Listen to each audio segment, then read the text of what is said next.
Good afternoon, everybody. My name is Raj Singh, and I'm one of the Deputy Heads of the Immigration and Funding Service here at Durham University. My remit is I look after the student loans, postgraduate, undergraduate, and international US level, and the Immigration Service. So I'm going to take the next 20 to 25 minutes to talk you through the funding options that are available for your postgraduate study here at Durham University. At any point during the presentation, if you've got questions, please pop them into the Q&A. Jessica will attempt to answer any that fall into her remit, and I will then, at the end of the presentation, move on. There will be a copy of the slides sent to you and a recording as well. So, in today's session, I will cover what to study, tuition fees, what income is available, forms of funding, other loan funding, research councils and scholarships, and what help is available. Completing a postgraduate qualification at Durham University requires commitment to your studies right from the start.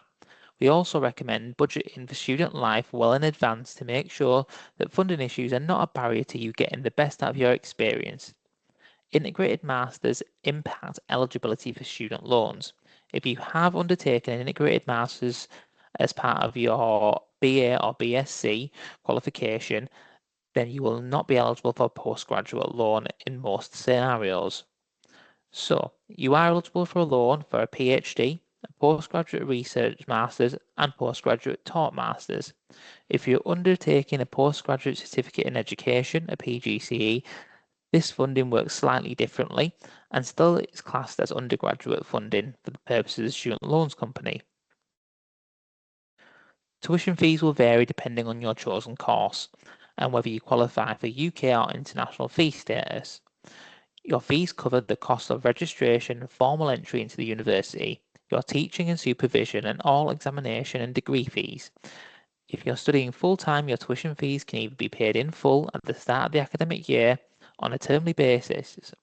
If you are studying part-time taught courses, you can pay in full or set up monthly direct debits. You'll be able to see how much your postgraduate fees are when you search the postgraduate course at Durham. I'll have to apologise for 2 seconds. The lighting in the room that I'm in has currently gone off.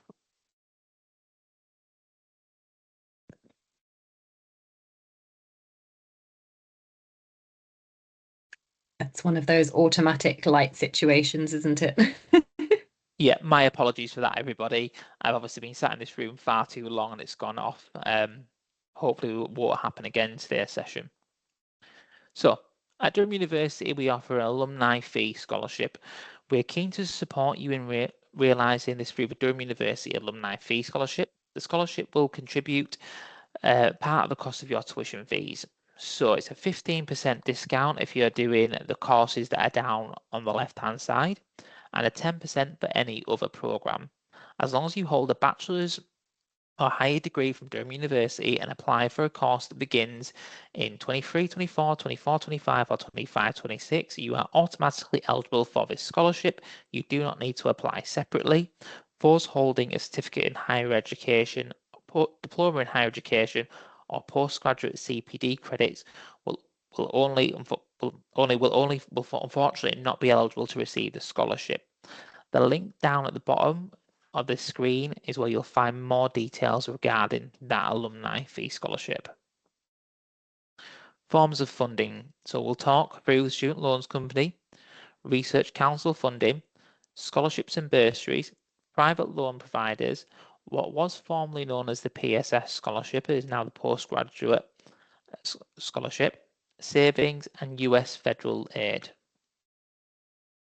So, Student Loans Company, to be eligible, you must be a British citizen or have been ordinarily resident in England for 3 years on the first day of your course.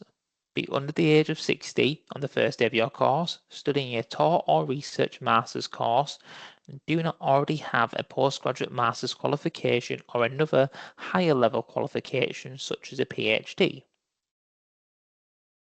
Student Finance England. These are the amounts for the current year.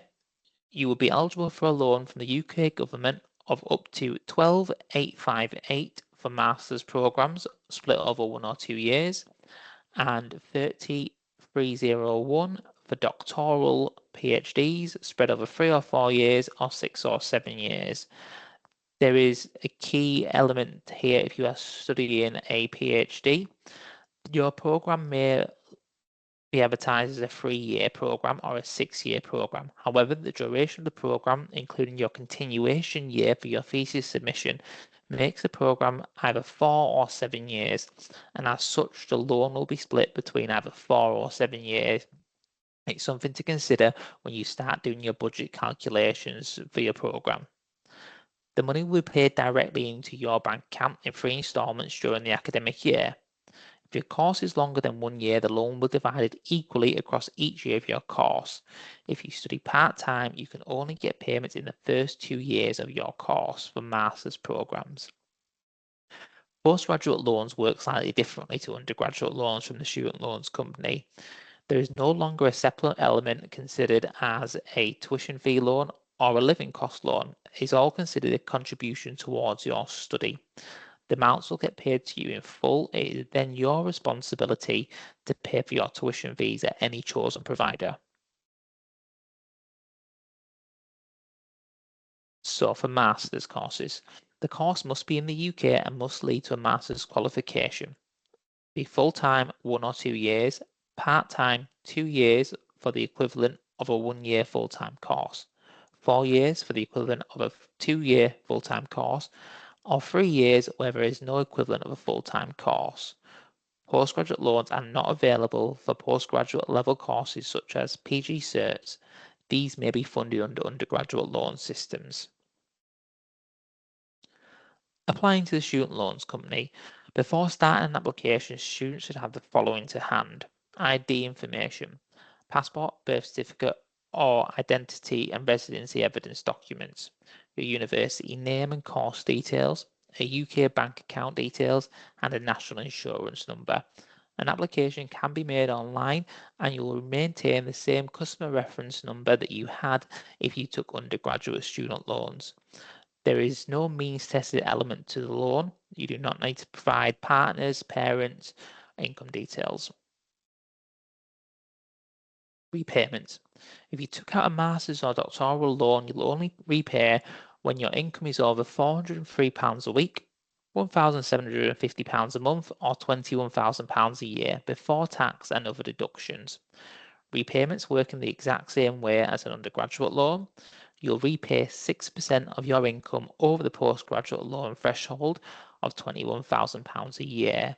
The key differences here are that currently Plan 5 undergraduate loans, you pay back 9% of your income over the threshold. However, the threshold for that is £25,000.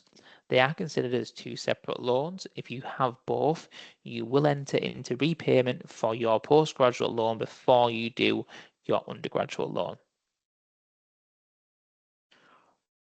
There are some private student loan providers, loan options that postgraduate students can consider when it comes to funding their studies. It is important if you choose to fund with private loans, it goes without saying you research a trusted, reputable provider and do not enter into any loan agreement lightly.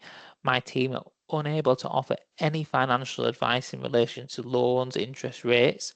However, the university does have a student money advisor on site who you may wish to speak to if you're exploring these options. US students. US students are eligible non-citizens and are enrolled in an eligible degree or certificate program at the college or career school. May be entitled to federal aid from the central government. There are also private loans. Durham University works with one provider known as Sally Mae to award our postgraduate and undergraduate students from the US loans. More details can be found on the process and how to apply and what can be borrowed at both of these links. Research councils. Student tips and introduction. The 7 UK research councils offer some of the most generous funding for PhD study at universities in England, Scotland, Wales and Northern Ireland. Research council funding is competitively awarded to the best PhD students each year. As a minimum, you'll normally need a relevant bachelor's degree with a 2-1 or above. A master's degree may help, particularly in the arts, humanities, and social science subjects.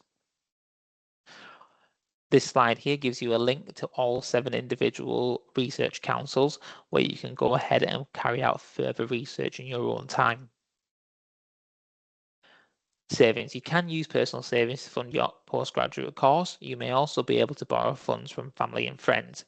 It is good to consider a contingency plan in case your finance plans change, which can happen when using personal savings or family members. As I've shown you earlier, the amount that you can borrow for master's funding and PhD funding often will not cover the cost of tuition fees at many UK institutions for postgraduate courses. It's important that before you start and commit to studies, you have a sound financial plan in place. College charges. Annual college residency charges vary depending on the college, the type of catering, self-catered and bathroom facilities, and the type of bedroom. These rates on the screen are currently the 25-26 accommodation charges.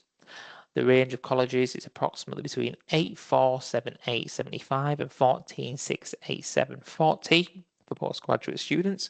The link at the bottom of the screen is where updated accommodation charges can be found. Useful contacts. If you have any questions relating to your postgraduate loan application with the Student Loans Company, you can email my team directly on the first link shown.